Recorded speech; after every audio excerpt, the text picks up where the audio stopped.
Chorizo na ano ito baboy? Oo. Chorizo na Filipino chorizo. Filipino hotdog. Let's eat. Yan, this is our lunch for today. Three different kind of puto chi.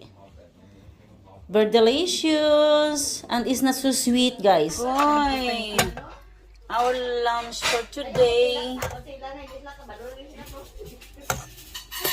Ayun.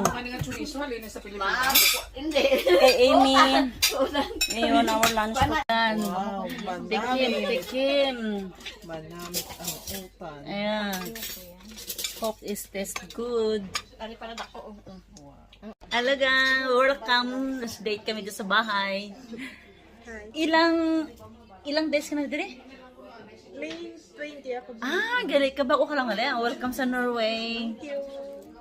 At lalabas ako dito ako.